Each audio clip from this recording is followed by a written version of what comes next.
வணக்கம். கர்த்தருக்குள் பிரியமான சகோதர சகோதரிகளே, உங்கள் அனைவரையும் இந்த காலவேளையில் உயிர்த்தெழுந்த காலவேளையில் ஆண்டவருடைய வார்த்தையோடு சந்திக்க கர்த்தர் தந்த கிருபைகளுக்காக கர்த்தருக்கு நான் நன்றி செலுத்துகிறேன். ஆண்டவருடைய வார்த்தைக்கு செல்வதற்கு முன்பதாக ஒரு நிமிடம் கண்களை மூடி அவரை நோக்கி பார்ப்போம். எங்களை நேசிக்கிற நல்ல கர்த்தாவே, இந்த அருமையான வேலைக்காக நமக்கு நன்றி செலுத்துகிறோம். ஆண்டவரே, நீர் எங்களோடு கூட கர்த்தாவே உம்முடைய வார்த்தையின் மூலமாக இடைவிடும்படியாக இப்படி சமூகத்தில் காத்திருக்கிறோம்.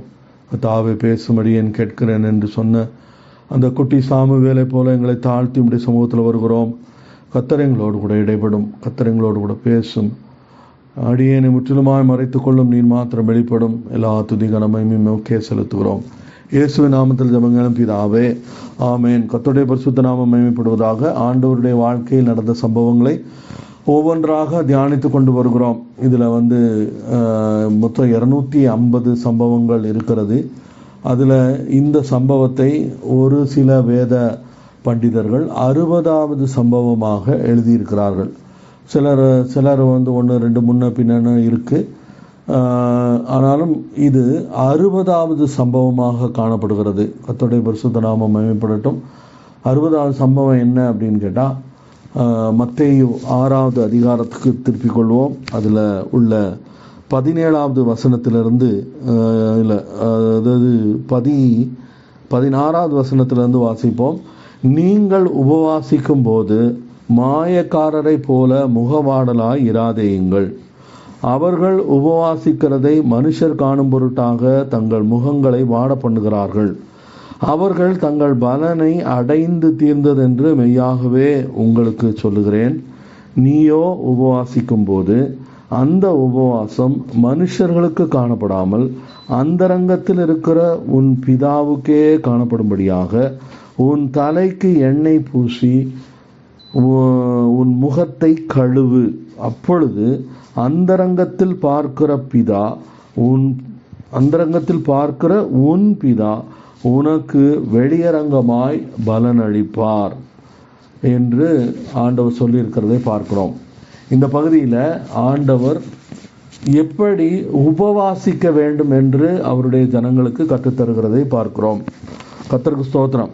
ஒரு கிறிஸ்தவ வாழ்க்கையின் அடிப்படை 3 காரியங்கள் கிறிஸ்தவ வாழ்க்கையின் அடிப்படையாக இருக்கிறது. இயேசு கிறிஸ்துவை இரட்சகராக ஏற்றுக்கொண்ட ஒவ்வொரு மனிதனும் ஒவ்வொரு மனுஷியும் அடிப்படையில் இந்த 3 காரியங்களை செய்ய வேண்டும் என்று எதிர்பார்க்கப்படுகிறது. அது அப்படி தான் செய்யணும் அப்படின்னு சட்டம் ஒன்றும் இல்லை. ஆனால் அப்படி செய்யும்படியாக ஆண்டவர் அப்படி எதிர்பார்க்கிறார். ஆண்டவருக்கே அப்படி ஒரு எதிர்பார்ப்பு இருக்கிறது என்று சொன்னால் அது மிக இல்லை. கர்த்தருக்கு ஸ்தோத்திரம். அப்போது அப்படி சொன்ன காரியங்கள் என்னென்ன அப்படின்னா, ஆண்டவர் இந்த அதிகாரத்திலேயே அந்த காரியங்களை சொல்லி இருக்கிறதை பார்க்க முடியும். 6வது அதிகாரம் 2வது வசனத்தில் ஆண்டவருடைய வார்த்தை என்ன சொல்லுது பாருங்க. இப்படி ஆரம்பிக்குது. ஆகையால் நீ தர்மம் செய்யும் போது என்று சொல்லியிருக்கிறதை பார்க்கிறோம். ஒரு ஆண்டவருடைய பிள்ளை கொடுக்கிறவனாக இருக்க வேண்டும் என்று ஆண்டவர் விரும்புகிறார். ஆண்டவர் கொடுக்கிறவராய் இருக்கிறார். அவர் கொடுக்கிறவராய் இருக்கிறபடியினால் அவருடைய பிள்ளைகளாகிய நாமும் மற்றவர்களுக்கு கொடுக்கிறவர்களாக காணப்பட வேண்டும் என்பது ஆண்டவருடைய விருப்பமாக இருக்கிறது. அது மட்டும் இல்லை, அடுத்தாப்புல பாருங்க, 5வது வசனத்தில் ஆண்டவர் இப்படி சொல்லுகிறார். அன்றியும் நீ ஜெபம் பண்ணும் போது. அப்படின்னா என்ன அர்த்தம்? ஆண்டவர் நாம் ஜெபிக்க வேண்டும் என்று விரும்புகிறார் அல்லது அதை எதிர்பார்க்கிறார். கர்த்தருக்கு ஸ்தோத்திரம். ஒரு இயேசு கிறிஸ்துவின் இரத்தத்தினால மீட்கப்பட்ட தேவனுடைய பிள்ளை என்று சொல்லப்படுகிற ஒரு நபர், அது ஆணாக இருந்தாலும் பெண்ணாக இருந்தாலும், அவர்கள் ஜெபிக்கிறவர்களாய் இருக்க வேண்டும் என்று ஆண்டவர் விரும்புகிறார். கர்த்தருக்கு ஸ்தோத்திரம். அதாவது அந்த ஜெபம் என்பது ஏதோ கடமைக்காக செய்கிறதாக இல்லாமல், நான் இன்னைக்கு காலையில் ஜெபம் பண்ணேன், நான் இன்னைக்கு 4 மணிக்கே எந்திரிச்சு ஸ்தோத்திரம் பண்ணேன் அப்படின்னு சொல்லி அது ஒரு கடமைக்காக செய்கிறவளாய் இராமல், செய்தால் நல்லது தான், அதில் ஒன்றும் தப்பு ஒன்றும் இல்லை. ஆனால் அப்படி செய்வதை மற்றவர்களுக்கு சொல்லி காட்டுவதன் மூலமாக அவங்க அதில் ஏதோ ஒரு தங்களுக்கு ஒரு பெருமை இருப்பதாக கருதினால் அவர்கள் செய்தது அனைத்தும் வீணாய் போய்விடுகிறது என்பதை ஆண்டவருடைய வார்த்தை நமக்கு கற்றுக் கொடுக்கிறதை பார்க்கிறோம். அதிகாலையில் 4 மணிக்கு எந்திரிச்சு ஜெபம் பண்ணால் கர்த்தருக்கு ஸ்தோத்திரம், அதை தொடர்ந்து செய்யுங்க. நீங்கள் அதை அந்த பழக்கத்தை விட்டு விடாதிருங்கள். ஆண்டவருடைய சமூகத்தில் காத்திருங்கள். ஆண்டவர் எழுப்பி விடும் போதெல்லாம் ஜெபம் பண்ணுங்க. ஆண்டவருடைய சமூகத்தில் இருந்து தோத்திரம் பண்ணுங்க. அது உங்களுக்கு நல்லது, உங்களுடைய குடும்பத்துக்கு நல்லது, உங்களுடைய ஆவிக்குரிய வாழ்க்கைக்கு நல்லது. அது மட்டும் இல்லை, இந்த உலக வாழ்க்கைக்கும் அது உங்களுக்கு பிரயோஜனமாக இருக்கும். அதில் எந்த மாற்று கருத்துமே இல்லை. ஆனால் அதை தம்பட்டம் அடித்து கொள்வது என்பது அது தேவையில்லாதது என்று ஆண்டவர் சொல்கிறார். அதெல்லாம் அவங்கெல்லாம் அந்த பலனை அடைந்து தீர்ந்தது அப்படின்னு சொல்கிறார். அப்படின்னா அதுக்கு மேலே அங்கே there is no more reward to be given. இது கர்த்தருக்கு ஸ்தோத்திரம். அது மட்டும் இல்லை, அதனுடைய அடுத்த பகுதியாக இங்கு நம்ம என்ன பார்க்கிறோம், ஆண்டவருடைய பிள்ளைகள் அவர்கள் உபவாசிக்கிறவர்களாகவும் காணப்பட வேண்டும் என்று ஆண்டவர் விரும்புகிறார். அதனால தான் ஆண்டவருடைய வார்த்தை என்ன சொல்லுது, நீயோ உபவாசிக்கும் போது அப்படின்னு ஆரம்பிக்குது. நீயோ உபவாசிக்கும் போது அப்படின்னா ஆட்டோமேட்டிக்காக அது என்ன அர்த்தம்? It implies that God expects us to fast. கர்த்தருக்கு ஸ்தோத்திரம். ஆண்டவர் நாம் உபவாசிக்க வேண்டும் என்று விரும்புகிறார் அல்லது எதிர்பார்க்கிறார். கர்த்தருக்கு ஸ்தோத்திரம். இது எப்படி காரியம் என்பதை நம்ம தொடர்ந்து தியானிப்போம். அப்போது இந்த உபவாசம் அப்படின்னு சொன்ன உடனே இதில் நமக்கு நிறைய காரியங்கள் நமக்கு ஞாபகம் வருகிறது. கர்த்தருக்கு ஸ்தோத்திரம். முதலாக வேதத்தில் உபவாசம் இருந்த மனிதன், அவனுடைய பெயர் என்ன தெரியுமா? முதலில் ஆண்டவருடைய சமூகத்தில் போய் உபவாசத்தோடு காத்திருந்த மனிதனுடைய பெயர் மோசே. யாரு? முதல்ல தேவனுடைய சமூகத்துல உபவாசத்தோடு காத்திருந்த மனுஷனுடைய பெயர் மோசே. அவன் ஆண்டவருடைய சமூகத்துல போய் காத்திருந்தான். அவன் எப்படி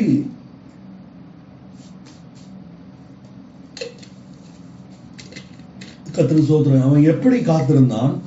40 நாட்கள் புசியாமலும் குடியாமலும் ஆண்டவருடைய சமூகத்தில் காத்திருந்ததாக நாம் பார்க்கிறோம். கர்த்தருக்கு ஸ்தோத்திரம். இது ஆண்டவருடைய சமூகத்தில் 40 நாட்களும் காத்திருந்து உபவாசித்து காத்திருந்து அவன் ஆண்டவருடைய கட்டளைகளை பெற்றுக்கொண்டு வந்தான். அவன்தான் அந்த ஆதி ஆகமத்திலிருந்து உபாகமம் வரைக்கும் சொல்லப்படுகிற பஞ்சாகமம் என்று சொல்லப்படுகிற இந்த 5 புஸ்தகங்களையும் எழுதினவன் அவன்தான். ஆனால் அவன் அந்த பஞ்சாகமத்திலையும் உபவாசம் என்று ஜனங்களுக்கு சொல்லப்பட்டிருக்கிறது எங்க அப்படின்னு பார்த்தா, வருஷத்துக்கு ஒரு தடவை அவர்கள் பாவ நிவாரண பலியை செலுத்தும் போது, அது யாம் கிப்பூர் அப்படின்னு சொல்றாங்க, OYMKIPPUR, அந்த யோம் கிப்பூர் அப்படிங்கிற அந்த ஒரு நாளிலே அவர்கள் உபவாசிக்கும்படியாக அழைக்கப்படுகிறார்கள். பழைய ஏற்பாட்டு காலத்தில் உபவாசம் என்று சொல்லப்படுவது அந்த ஒரே ஒரு சம்பவம் மட்டுமே. அவர்கள் ஜனங்கள் அந்த இடத்துல உபவாசிக்கிறதாக பார்க்கிறோம். மற்றபடி நீ இத்தனை நாள் உபவாசிக்கணும், இவ்வளோ நாள் உபவாசிக்கணும் அப்படின்னு சொல்லி எந்த விதமான கட்டளையும் இல்லை. இன்னும் சொல்ல போனா, இயேசு கிறிஸ்து சிலுவையில் மரித்து அவர் நமக்காக நம்முடைய பாவங்களுக்கான விலைக்கிரயம் செலுத்தின பிற்பாடு அந்த ஒரு தரம் உபவாசிக்கிற தேவையும் முற்றிலுமாக நீக்கப்பட்டு விட்டது என்று நாம் ஆண்டவருடைய வார்த்தையிலிருந்து பார்க்க முடியும். கர்த்தருக்கு ஸ்தோத்திரம். அப்போ உபவாசம் என்கிற ஒன்று அது கட்டாயம் இல்லை, அது கண்டிப்பில்லை. கண்டிப்பாக உபவாசம் இருந்து தான் ஆகணும் அப்படின்னு சட்டம் ஒன்றும் இல்லை. அப்படி உபவாசம் இல்லாததுனால நாம் எந்த சட்டத்தையும் மீறுகிறவர்களாகவும் காணப்படவில்லை.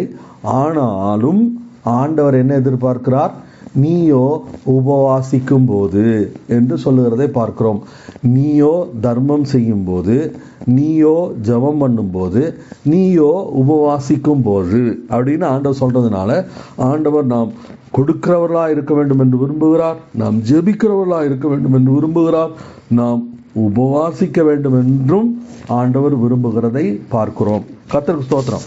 இப்போ இந்த ஜனங்கள் எப்படி உபவாசித்தார்கள், இவர்களுடைய உபவாசம் எப்படியா இருந்தது, ஆண்டவர் நாம் எப்படி உபவாசிக்க வேண்டும் என்று விரும்புகிறார் என்பதை இந்த வசனம் சொல்லியிருக்கிறத பார்க்கிறோம். நான் அந்த 16வது வசனத்தை மறுபடியும் வாசிக்கிறேன் பாருங்க. நீங்கள் உபவாசிக்கும் போது மாயக்காரரை போல முகவாடலாய் இராதேயுங்கள். அவர்கள் உபவாசிக்கிறதை மனுஷர் காணும் பொருட்டாக தங்கள் முகங்களை வாட பண்ணுகிறார்கள். அவர்கள் தங்கள் பலனை அடைந்து தீர்ந்ததென்று மெய்யாகவே உங்களுக்கு சொல்லுகிறேன் என்று ஆண்டவர் இங்கு சொல்லுகிறதை பார்க்கிறோம். இது வந்து இட் ஃபாலோஸ் அ பேட்டர்ன். என்ன பேட்டர்ன்? இதுக்கு முன்னாடி ஆண்டவர் அந்த பரிசேயர்கள், அந்த சதுசேயர்கள், அந்த வேத ஸ்கிரைப்ஸுக்கு என்ன பேரு? வேத பாரகர்கள். பரிசேயர்கள், சதுசேயர்கள், வேத பாரகர்கள், அவர்கள் செய்கிற விதமாக நீங்கள் செய்யக்கூடாது. அவர்கள் எல்லாவற்றையுமே அவங்க turned everything into a show. மனிதர் காணும்படியாக மட்டுமே அவர்கள் செய்கிறார்கள். மனிதரிடத்தில் மார்க் வாங்கிறதுக்காக மட்டுமே அவர்கள் செயல்படுகிறார்கள். மனிதர்களிடத்தில் பாராட்டுகளையும் பாராட்டு பத்திரங்களையும் பெற்றுக்கொள்ளும்படியாக அவர் ரொம்ப ஸ்பிரிச்சுவலாக்கும், அவர் ரொம்ப வல்லமையானவராக்கும், அவர் 21 நாள் உபவாசிப்பாராக்கும், அவர் அப்படின்னு சொல்லி அப்படி மனிதர்கள் மத்தியிலே பெயர் வாங்குவதற்காக மட்டுமே அவர்கள் செய்கிறார்கள் அல்லது நடிக்கிறார்கள். உன்னுடைய வாழ்க்கையில நீ நடிக்காத அப்படின்னு ஆண்டவர் சொல்றார். இதெல்லாம் நம்ம அந்த ஜெபத்தை குறித்த காரியங்களிலும் அதே போல கொடுக்கறது குறித்த காரியங்களிலும் அந்த பகுதிகளில் நம்ம விஸ்தாரமாக நம்ம இதெல்லாம் டீல் பண்ணியிருக்கோம். அதெல்லாம் நம்ம பிளேலிஸ்ட்ல இருக்கு, அதுல இருந்து நீங்க பார்த்துக்கலாம். கர்த்தருக்கு ஸ்தோத்திரம். அப்போ நாம் எப்படி இருக்கக்கூடாதான்? ஆண்டவருடைய வார்த்தை என்ன சொல்லுது? முகவாடலாய் இராதேயுங்கள். அவர்கள் தங்களுடைய பலனை அடைந்து தீர்ந்தது. அப்போ அப்படி சொல்லின ஆண்டவர் அது மட்டும் இல்லை, அங்க ஆண்டவர் என்ன சொல்றார் பாருங்க, நாம் எப்படி உபவாசிக்க வேண்டும் என்றும் ஆண்டவர் சொல்லுகிறார். ஆண்டவர் என்ன சொல்றாரு?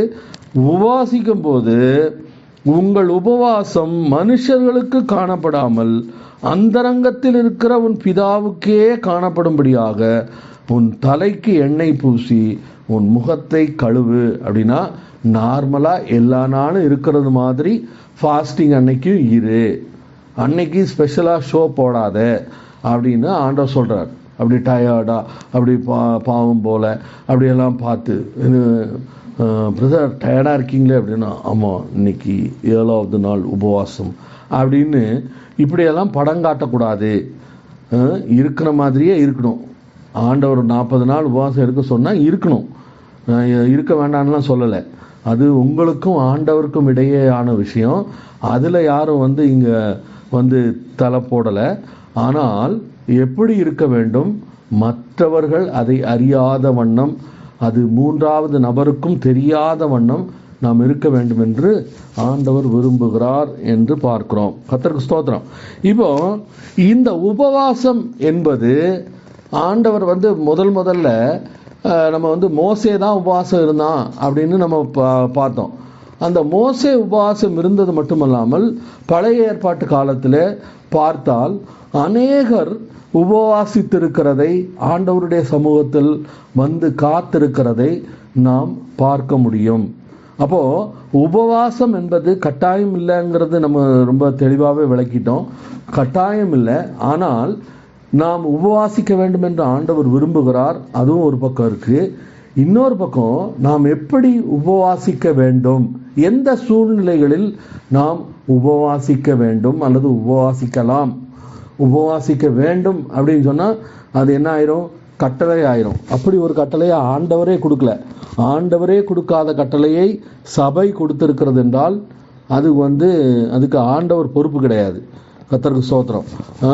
ஆனால் அவர்களுக்கென்று சில மத சம்பிரதாயங்களை, சாங்கியங்களை, சடங்குகளை அவர்கள் வைக்கிறார்கள். எனக்கு தெரிஞ்ச ஒரு சபையில் ஒருத்தர் ஊழியத்துக்கு போனோம் அப்படின்னா உடனே என்ன சொல்லுவாங்க, 21 நாள் ஃபாஸ்டிங் இரு, இல்லைன்னா கொஞ்சம் தெம்பா வாட்ட சாட்டமாக இருந்தால் 40 நாள் உபவாசம் இரு அப்படின்னு சொல்லிடுவாங்க. அதுக்கப்புறம் நீ அது அது அது அது ரைட்டு தப்பு அப்படிங்கிறது இல்லை. எதற்காக உபவாசிக்க வேண்டும்? அன்னைக்கு முதல்ல மோசே எதுக்காக போய் உபவாசித்தான்? ஆண்டவருடைய சமூகத்தில் போய் காத்திருந்தான். ஆண்டவருடைய சமூகத்தில் போய் 40 நாள் இரவும் பகலும் புசியாமலும் குடியாமலும் ஆண்டவருடைய சமூகத்தில் போய் இருந்து அந்த ஜனங்களை நடத்தும்படியான அல்லது அந்த ஜனங்கள் தொடர்ந்து அவருடைய வாழ்க்கையை கொண்டு செல்லும்படியான கட்டளைகளையும் பிரமாணங்களையும் வாங்கும்படியாக மோசே ஆண்டவருடைய சமூகத்தில் போய் காத்திருந்ததை நாம் பார்க்கிறோம். ஆனால் இங்கே இன்னொரு விஷயம், அதனுடைய அதை இன்னைக்கு நான் சொல்ல வரல. பட்டு அது ஒரு ரொம்ப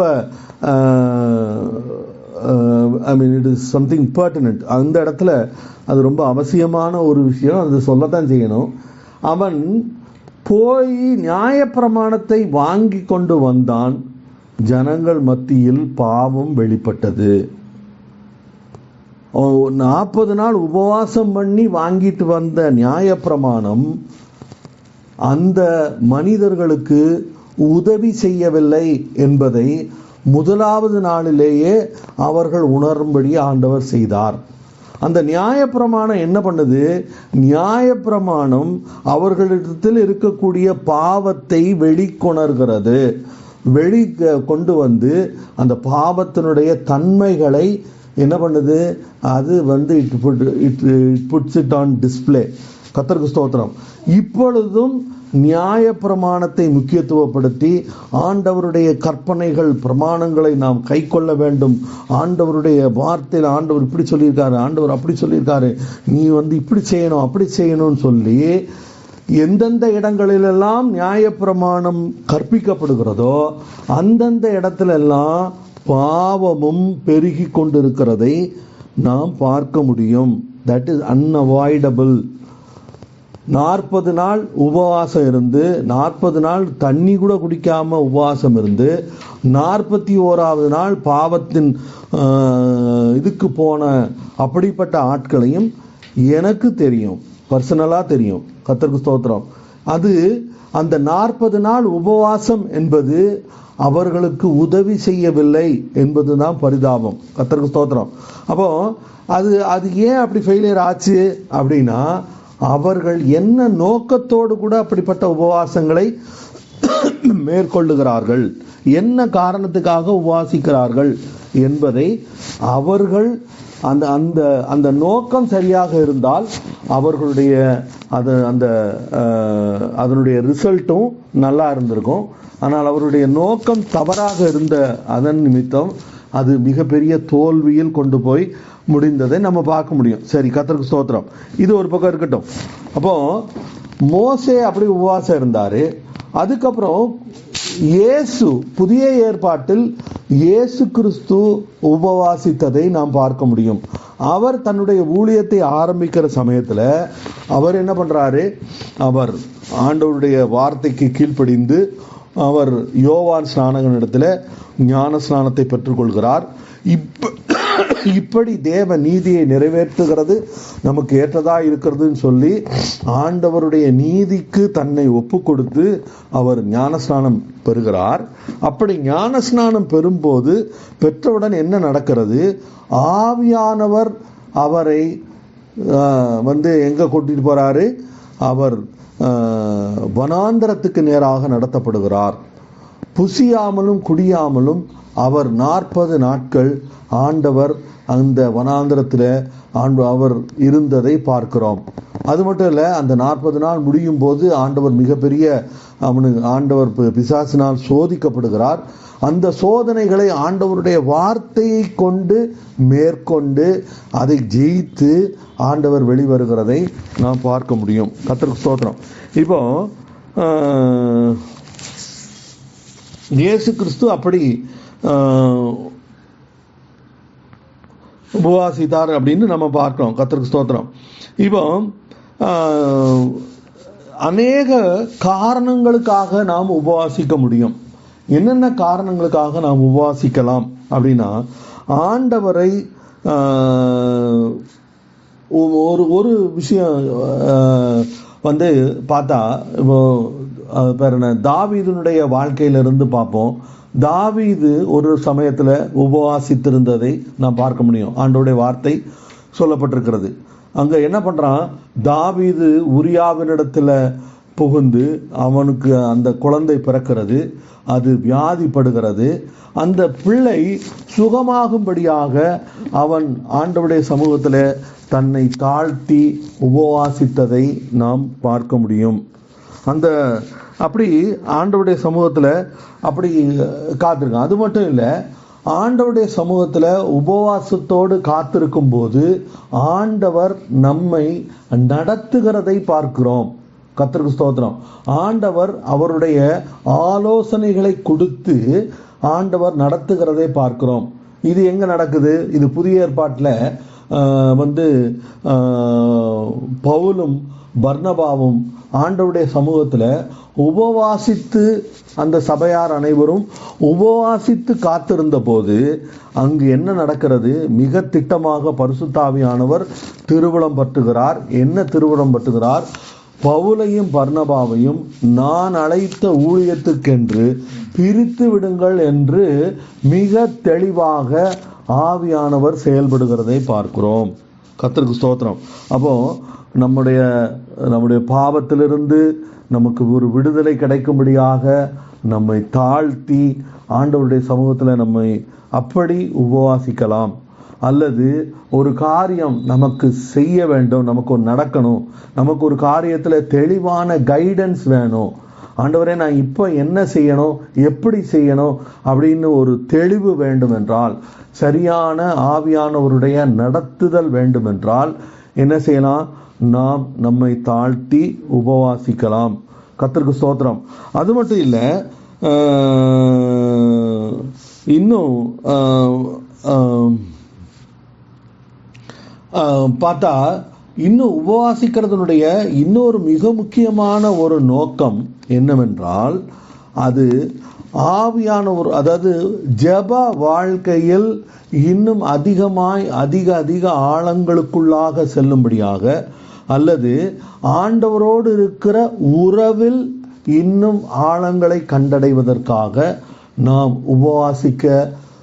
உபவாசிக்க வேண்டும் என்று ஆண்டவர் விரும்புகிறார்.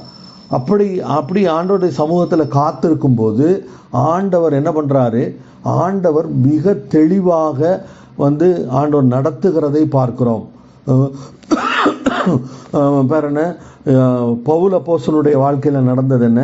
அவன் தர்சீசுக்கு போகிற வழியில அவனை அது எங்க போறப்போ தமஸ்குவுக்கு போற வழியில ஆண்டவர் பவுல் அப்போஸ்தலனை கண்டுபிடித்து ஆண்டவர் அவனோடு கூட இடைபடுகிறார். இடைப்பட்ட உடனே அவன் என்ன பண்றான்? அவன் உடனடியாக உபவாசித்து ஜெபிக்க ஆரம்பிக்கிறான். அவன் கீழே விழும்போதே என்ன சொல்லிட்டு தான் விழுந்தான்?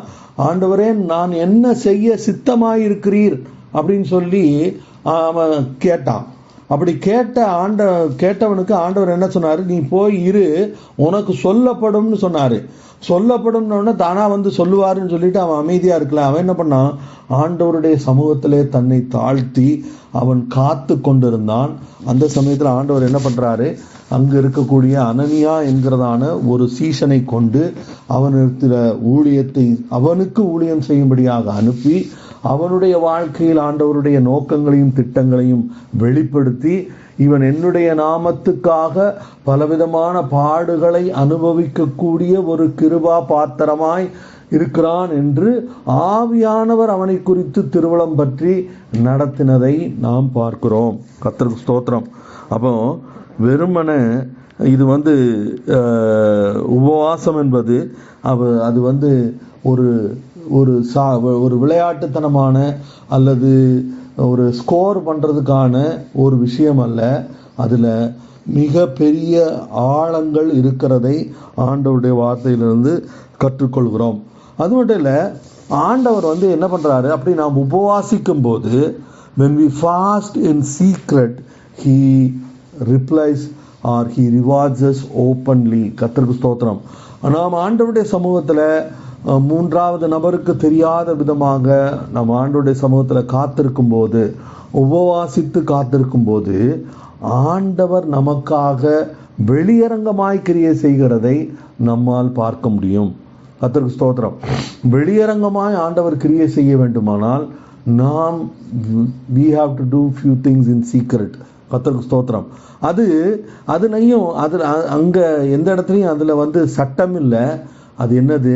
It is all related with relationship. அந்த உறவில் இருக்கும்போது, ஆண்டவரோடு கூட பேசும்போது, ஆண்டவரோடு கூட நடக்கும்போது, ஆண்டவரோடு உபவாசித்து ஆண்டவருடைய சமூகத்தில் காத்திருக்கும் போது ஆண்டவர் என்ன செய்கிறாரு? அவர் நமக்காக வெளியரங்கமாய் கிரியை செய்கிறதை நாம் பார்க்க முடியும். இப்போ இந்த இடத்துல ஒரு முக்கியமான ஒரு காரியத்தை ஒரே ஒரு விஷயத்தை சொல்லி நான் முடிக்கலான் இருக்கேன். எவ்வளோ நேரம் ஆச்சு? ஸ்தோத்திரம். எடுத்துக்கொள்வோம். எஸ்ராவின் புஸ்தகம்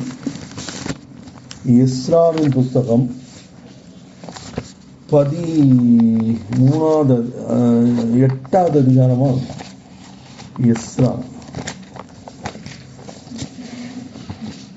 எஸ்ரால 8வது அதிகாரமா? எஸ்ரா 8வது அதிகாரத்துக்கு போவோம்.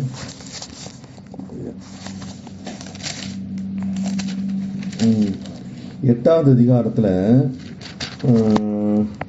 21வது வசனம். இங்கு எஸ்ரா ஆண்டவருடைய சமூகத்தில் தன்னை தாழ்த்துகிறதை பார்க்கிறோம். இங்கே என்ன நடக்கிறது? 8வது அதிகாரம் 21வது வசனம் நான் வாசிக்கிறேன் பாருங்க. அப்பொழுது நாங்கள் எங்களுக்கு தேவனுக்கு முன்பாக எங்களை தாழ்த்துகிறதற்கும், எங்களுக்காகவும் எங்கள் பிள்ளைகளுக்காகவும் எங்கள் சகல பொருட்களுக்காகவும் செவ்வையான வழியை தேடுகிறதற்கும் நான் அங்கே அந்த அகாவா நதி அண்டையில் உபவாசத்தை கூறினேன். இங்க அவர் உபவாசத்தை கூறுகிறார். அந்த எஸ்ரா என்கிறதான ஒரு வேதபாரகர் அவர் அந்த இடத்துல ஒரு உபவாசத்தை கூறி அவர் ஜெபிக்கும்படியாக அவர்கள் அங்கே கூடுகிறார்கள். நதி அண்டையிலே அவர்கள் உபவாசத்தை கூறினார்கள். இப்போவும் காடுகளுக்குள்ளே போய், ஆற்றுக்கு பக்கத்தில் போய், பீச்சில் போய் உட்காந்து ஜெபம் பண்ணி உபவாசித்து அப்படி இருக்கிற ஜனங்கள் செயல்படுகிறதை பார்க்கிறோம். இங்கே அதுக்கெல்லாம் இதுதான் முன்னோடியாக இருந்திருக்கும் போல. இவர் அகாவா நதி அண்டையிலே போய் உபவாசிக்கிறார். அங்கே என்ன நடக்கிறது? அவர்கள் தேவனுக்கு முன்பாக எங்களை தாழ்த்துகிறதற்கும். அப்போ உபவாசத்தினுடைய முதல் விஷயம் என்னது? ஆண்டவருடைய சமூகத்தில், ஆண்டவரே நான் ஒன்றுமில்லை, நான் உம்முடைய பிள்ளை, நான் நீதிமான், நான் பரிசுத்தவான், நான் முற்றிலும் சுத்திகரிக்கப்பட்டவன், நான் பரலோகத்துக்கு சொந்தக்காரன், எனக்கு எல்லாம் உண்டு, எல்லாம் உண்மைதான். ஆனாலும் இவன் என்ன பண்றான்?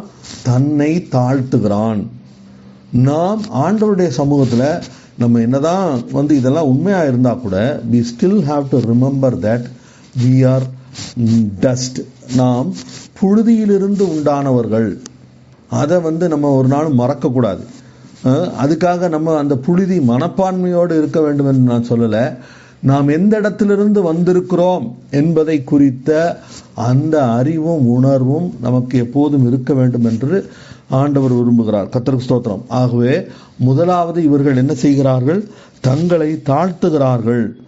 அது மட்டும் இல்லை, தாழ்த்தி என்ன செய்கிறாங்களாம், எங்களுக்காகவும் எங்கள் பிள்ளைகளுக்காகவும் எங்கள் சகல பொருட்களுக்காகவும் செவ்வையான வழியை தேடுகிறதற்கும், எங்களுக்காக, எங்களுடைய பிள்ளைகளுக்காக, எங்களுடைய பொருட்களுக்காக எல்லாம் என்ன செய்யணும், செவ்வையான வழியை தேடுகிறதற்காக எங்களை தாழ்த்தி நாங்கள் ஆண்டவருடைய சமூகத்தில் உபவாசத்தை கூறுவித்தோம் என்று சொல்லுகிறதை பார்க்கிறோம். இந்த உபவாசம் சொல்லுதல், உபவாசம் கூறுதல் எல்லாம் சாதாரண சமயத்தில் நடந்தால் நல்லது. ஆனால் பல சமயங்களில் வேதத்தில் பார்க்கும்போது எல்லாம் இந்த மாதிரியான உபவாசங்கள் எல்லாமே it happened in some kind of distress. ஒரு நெருக்கத்தின் மத்தியில தான் ஜனங்கள் அவர்கள் என்ன செய்கிறார்கள், தங்களை தாழ்த்தி ஆண்டவரை தேடுகிறதற்கு முன் வருகிறார்கள். இங்க என்ன நடக்குது அப்படின்னா, அதை 22வது வசனத்துல வாசிக்கிறோம். வழியிலே சத்துருவை விலக்கி எங்களுக்கு துணை செய்யும்படிக்கு நான் ராஜாவினிடத்திலும் குதிரை வீரரை சேவகரையும் ராஜாவினிடத்தில் சேவகரையும் குதிரை வீரரையும் கேட்க வெட்கப்பட்டிருந்தேன். எங்கள் தேவனுடைய கரம் தம்மை தேடுகிறவர்கள் எல்லார் மேலும் அவர்களுக்கு நன்மையாக இருக்கிறது என்றும், அவருடைய வல்லமையும் அவருடைய கோபமும் அவரை விட்டு விலகுகிறவர்கள் எல்லார் மேலும் இருக்கிறது என்றும் நாங்கள் ராஜாவுக்கு சொல்லி இருந்தோம். எங்க கூட ஆண்டவர் இருக்காரு, எங்களை ஆண்டவர் நடத்துறாரு, எங்களுக்கு முன்னும் பின்னும் அவர் அரணாயிருக்கிறார் அப்படின்னு எல்லாம் நாங்க என்ன பண்ணிட்டோம், நாங்கள் ராஜாவிடத்துல சொல்லிட்டோம். இப்போ போய் எங்களுக்கு எதிர்த்தாப்புல ஒருத்தன் வரான், எங்களை அடிக்க வரான், நீ எனக்கு உதவி செய்யின்னு ராஜாட்ட கேட்க முடியாது. அப்போ அப்படிப்பட்ட ஒரு நெருக்கத்தின் மத்தியில் இருக்கிறோம். ராஜாட்ட உதவி கேட்கணும்னா முதலையே கேட்டிருந்துருக்கணும். முதலையே கேட்டிருந்தா அவர் ஆள் அனுப்பியிருப்பாரு. இப்போ கடைசி நேரத்தில் கேட்டால் அது எல்லாருக்குமே பிரச்சனை. அப்போ அதை உணர்ந்த எஸ்ரா இங்க என்ன செய்கிறார், அவர் சொல்றாரு, நாங்கள் ராஜாவுக்கு சொல்லி இருந்தோம், அப்படியே நாங்கள் உபவாசம் பண்ணி எங்கள் தேவனிடத்தில் அதை தேடினோம், எங்கள் விண்ணப்பத்தை கேட்டருளினார். நாங்க விசுவாசத்தோட அன்னைக்கு பேசிட்டோம். என்ன பேசிட்டோம், எங்க ஆண்டவர் எங்களை நடத்துவாரு, எங்க ஆண்டவர் எங்களை வெட்கப்படுத்த மாட்டாரு, எங்க ஆண்டவர் எங்களை ஜனங்களுக்கு முன்பதாக அவர் தாழ்ந்து போக விடமாட்டார், நாங்கள் எங்களுடைய ஆண்டவரை நம்புகிறோம், விசுவாசிக்கிறோம், அவர் எங்களோடு இருக்கிறபடியால் எங்களுடைய காரியங்கள் எல்லாம் ஜெயமாயிருக்கும் என்று நாங்கள் அடிக்கடி சொல்லி இருக்கிறோம். அப்படி அடிக்கடி சொல்லி இருந்து அது இன்னும் நடக்கலை அல்லது நடக்காதது மாதிரி தெரிஞ்சா ஆண்டவர் என்ன சொல்றாரு, இன்னைக்கு நம்மிடத்துல என்ன பேசுகிறார், ஆண்டவர் என்ன விரும்புகிறார், நாம் ஆண்டவருடைய சமூகத்துல நம்மை தாழ்த்தி உபவாசிக்க வேண்டும் என்று ஆண்டவர் விரும்புகிறார். அப்படி உபவாசித்து உபவாசத்தோடு ஆண்டவரை தேடும்போது ஆண்டவருடைய வார்த்தை என்ன சொல்லுது, ஆண்டவர் அவருடைய விண்ணப்பத்தை கேட்டருளினார் என்று பார்க்கிறோம். அதே போலதான் யோசபாத்தினுடைய வாழ்க்கையிலும் இதே போன்ற ஒரு நெருக்கடி வந்தது. அவனை சுற்றி அவனை எதிரிகள் சூழ்ந்து கொண்டார்கள். அவனை அசிங்கப்படுத்தி ஒண்ணுமில்லாம ஆக்கி காலி பண்ணணும் அப்படின்னு சொல்லும்போது, அப்போது அவன் என்ன பண்ணான், அவன் தன்னை தாழ்த்தி ஆண்டவருடைய சமூகத்துல உபவாசத்தை கூறுவித்து ஆண்டவரை நோக்கி பார்த்ததை பார்க்கிறோம். அந்த இடத்திலும் ஆண்டவர் அவர்களுக்கு விடுதலை கொடுத்தார். அது மட்டும் இல்ல, எஸ்தருடைய வாழ்க்கையிலையும் என்ன நடந்தது, எஸ்தர் அவள் ஒரு யூத பெண்மணியா இருந்தாலும் தன்னுடைய ஐடென்டிட்டியை மறைச்சிட்டு அவள் தான் ஒரு யூத குலத்தை சேர்ந்தவள் என்பதை முற்றிலுமாக மறைத்து அவள் இப்போ ராஜ அரண்மனையில ராஜாத்தியாக வீற்று கொண்டிருக்கிறாள். ஆனாலும் அவளுக்கும் ஒரு நெருக்கம் வருகிறது. அந்த நெருக்கம் எப்படிப்பட்ட நெருக்கம் இது, அந்த நெருக்கத்தை பற்றி அவன் மொர்தெகாய் சொல்லும்போது, இந்த இதுல இருந்து நீயும் உன்னுடைய தகப்பன் வீட்டாரும் தப்பிக்கொள்வோன்னு நினைச்சிடாத, உனக்கும் சேர்த்து ஆப்பு வச்சிட்டான். அப்போ நீ என்ன பண்ணணும், நீ செயல்பட வேண்டும் என்று அந்த மொர்தெகாய் எஸ்தரோடு பேசுகிறதை அந்த எஸ்தர் புஸ்தகத்தில் நம்ம பார்க்க முடியும். அப்போ பிசாசு நமக்கு விரோதமாக கிரியை செய்து நமக்கு விரோதமாக எழும்பி கிரியை செய்கிறதை பார்க்கும்போது அதை குறித்த தெளிவான அறிவு இருக்கும்போது அப்போ நம்ம என்ன செய்யணும்? ஆண்டவருடைய சமூகத்தில் நாம் போய் ஆண்டவருடைய சமூகத்தில் விழுந்து, ஆண்டவரே என்னை முற்றிலுமாய் தாழ்த்துகிறேன், என்னை வெறுமையாக்குகிறேன், நீங்கள் என்னை நடத்துங்க, நீங்கள் எங்களுக்காக யுத்தம் பண்ணுங்க, நீங்கள் எங்களுக்காக முன்னாடி போய் உம்முடைய தூதரை கொண்டு யுத்தம் செய்து உம்முடைய நாமத்தை மகிமைப்படுத்துங்க அப்படின்னு சொல்லி நாம் கேட்கிறவர்களாக காணப்பட வேண்டும் என்று ஆண்டவர் விரும்புகிறார். அப்படி செய்யும்போது ஆண்டவர் நமக்கு மிகப்பெரிய வெற்றிகளை தருவதற்கு போதுமானவராயிருக்கிறார். அவர் அதற்கு உண்மை உள்ளவராயிருக்கிறார். இதனுடைய அடிப்படையே எங்கிருந்து தான் ஆரம்பிக்குது? உறவிலிருந்து தான் ஆரம்பிக்கிறது. அதன் பகுதியாக அவரோட, அதாவது ஒரு சேயிங் உண்டு, அதாவது நேசிக்காமல் கொடுக்கலாம், ஆனால் கொடுக்காமல் நேசிக்க முடியாது என்று ஒரு வார்த்தை இருக்கிறது. வீட்டு வாசலில் வர்ற பிச்சைக்காரங்களுக்கு அவங்க மேலே உள்ள அன்பின் மிகுதியில் ஒன்று நம்ம காசு கொடுத்து அனுப்பலை. வீட்டு வாசலுக்கு வந்துட்டாங்க, கேட்குறாங்க, தர்மம் ஏதோ நம்மளால் முடிஞ்சதை கொடுத்து அனுப்புகிறோம். அதே சமயத்தில் கொடுக்காமல் அன்பு செலுத்தவே முடியாது. அதைத்தான் யாக்கோபு புஸ்தகத்தில் நம்ம வாசிக்கிறோம். நீ போய் புது இது பண்ணி குளிரில் காயினும் போய் இது பண்ணிக்கோ அப்படின்னு சொல்லி அனுப்பாத, அப்படி வாயில் வடை சுடாத அப்படின்னு சொல்லி யாக்கோபு எழுதுகிறதை பார்க்கிறோம். அப்படின்னா என்ன அர்த்தம்? அந்த இடத்துல அன்பு செலுத்துதல் என்பது கொடுத்தல். கர்த்தருக்கு ஸ்தோத்திரம். அப்போ அது கொடுத்தலாக இருக்கும்போது அடுத்தது என்னது? ஜெபித்தல். ஜெபம் என்பது ஆண்டவருடைய சமூகத்தில் நம்மை தாழ்த்தி அவரிடத்தில், தகப்பனிடத்தில் தன் பிள்ளை போய் கேட்பது போல ஆண்டவருடைய நாம மகிமைக்காக, அவருடைய ராஜ்யத்தின் விஸ்தாரத்துக்காக நம்மை தாழ்த்தி அவரோடு இருப்பது, அவரிடத்தில் பேசுவது, அவரிடத்தில் சொல்வது என்பது அவரோடு உள்ள உறவின் இன்னொரு பகுதியாக காணப்படுகிறது. அதனுடைய மூன்றாவது பரிமாணம் தான் என்னது? நாம் உபவாசிக்கும் போது. நீயோ உபவாசிக்கும் போது அப்போ எப்படி உபவாசிக்கணும்? தலையில எண்ணெய் பூசி இருக்கணும், முகத்தை கழுவி இருக்கணும். அப்படின்னா என்ன அர்த்தம்? பரிசுத்த ஆவியின் அபிஷேகத்தால் நிரப்பப்பட்டவர்களாய் நாம் ஆண்டவருடைய சமூகத்தில் உபவாசிக்கும்படியாக ஆண்டவர் விரும்புகிறார். அது மட்டும் இல்லை, முகம் கழுவு இருக்க வேண்டும். முகம் கழுவி இருக்கிறதுனா என்ன அர்த்தம்? ஆண்டவருடைய சமூகத்தில் போய் அந்த குற்றம் குறைகளோடு ஆண்டவர் சமூகத்தில் இருக்கக்கூடாது. முதல்ல அதெல்லாம் அந்த அழுக்குகள், அதில் இருக்கக்கூடிய தவறுகள், நம்முடைய வாழ்க்கையில் இருக்கக்கூடிய அறிந்தும் அறியாமலும் வந்த தவறுகளை ஆண்டவருடைய சமூகத்தில் அறிக்கையிட்டு ஆண்டவருடைய வார்த்தையின் கொண்டு நம்மை கழுவி நம்ம என்ன செய்யணும்? ஆண்டவருடைய சமூகத்தில் இருக்கும்போது கர்த்தர் நமக்கு பதில் தருகிறவராய் இருக்கிறார். நம்முடைய உபவாசத்தை அவர் அங்கீகரிக்கிறவராய் இருக்கிறார். அவர் நமக்கு என்ன செய்கிறார்? நம்முடைய உபவாசங்களுக்கு பதில் கொடுக்கிறவராய் இருக்கிறார் என்று பார்க்கிறோம். கர்த்தருக்கு ஸ்தோத்திரம். அப்போ இந்த உபவாசம் என்பது ஒரு வெளிப்பிரகாரமான ஒரு சடங்கு அல்ல. நமக்கும் ஆண்டவருக்கும் இடையே இருக்கிறதான அந்த உறவின் ஒரு அங்கமாக காணப்படுகிறது என்பதை நாம் உணர வேண்டும். அப்படி ஆண்டவருடைய சமூகத்தில் இருக்கணுமே ஒழிய அதை விட்டுட்டு பரிசேயன் வாரத்தில் 2 தடவை உபவாசிக்கிறான், ஆகவே நான் 3 தடவை உபவாசிக்கிறேன் அப்படின்னு சொல்லிட்டு அப்படி இறங்கக்கூடாது. அவங்கிட்ட போய் போட்டி போடக்கூடாது. கர்த்தருக்கு ஸ்தோத்திரம். ஆண்டவருடைய சமூகத்தில் அவரை நேசித்து அவரோடு இருப்பதற்கு நாம் முற்பட வேண்டுமே ஒழிய இங்கு எந்த விதமான கட்டாயமும் இல்லை. நீ உபவாசிக்கவே இல்லைன்னா கூட ஆண்டவர் ஒன்றும் உன் மேலே கோச்சிக்க போகிறதில்ல. ஆனால் உபவாசித்தால் அது உனக்கு நல்லது.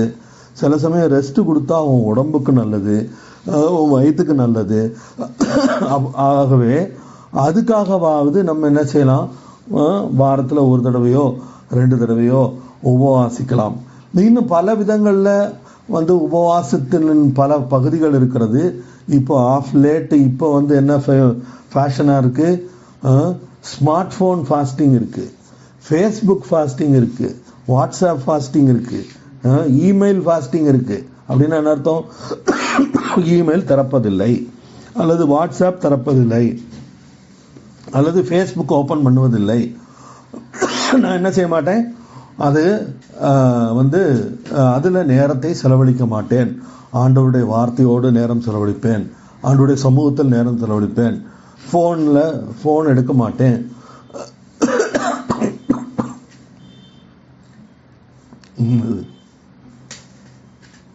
என்று ஆண்டவருடைய சமூகத்தில் அப்படிப்பட்ட விதங்களில் நாம் ஆண்டவரை தேடுகிறதற்கு ஆண்டவர் விரும்புகிறார்.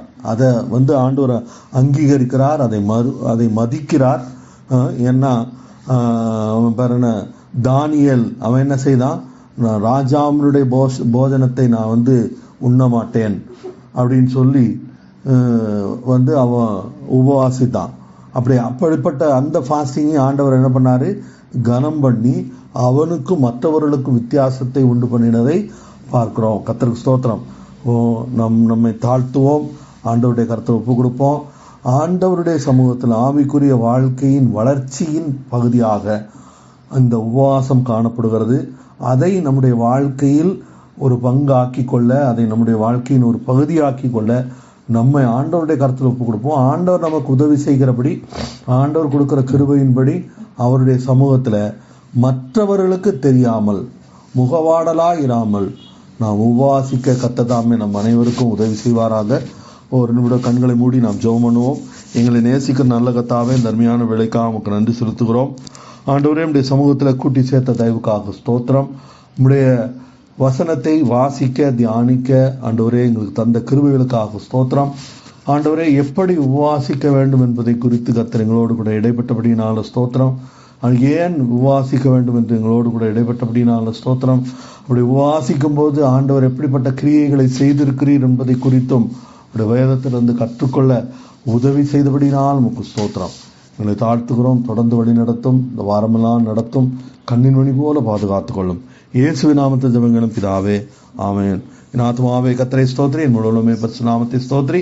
என் ஆத்மாவே கர்த்தரை ஸ்தோத்திரி, கர்த்தர் செய்த சகல உபகாரங்களை மறவாதே. ஆமென். கர்த்தருடைய பரிசுத்த நாமம் மகிமைப்படுவதாக. தொடர்ந்து என்னோடு கூட இணைந்திருங்கள். இந்த வீடியோ ஆடியோ உங்களுக்கு பிரயோஜனமாக இருந்தால் தயவுசெய்து மற்றவர்களோடு பகிர்ந்து கொள்ளுங்கள். கர்த்தர் தாமே உங்களை ஆசீர்வதிப்பாராக. மீண்டும் அடுத்த நிகழ்ச்சியில் உங்களை சந்திக்கும் வரை உங்களிடமிருந்து விடைபெறுவது உங்கள் சகோதரன் சந்தோஷ். அல்லேலூயா.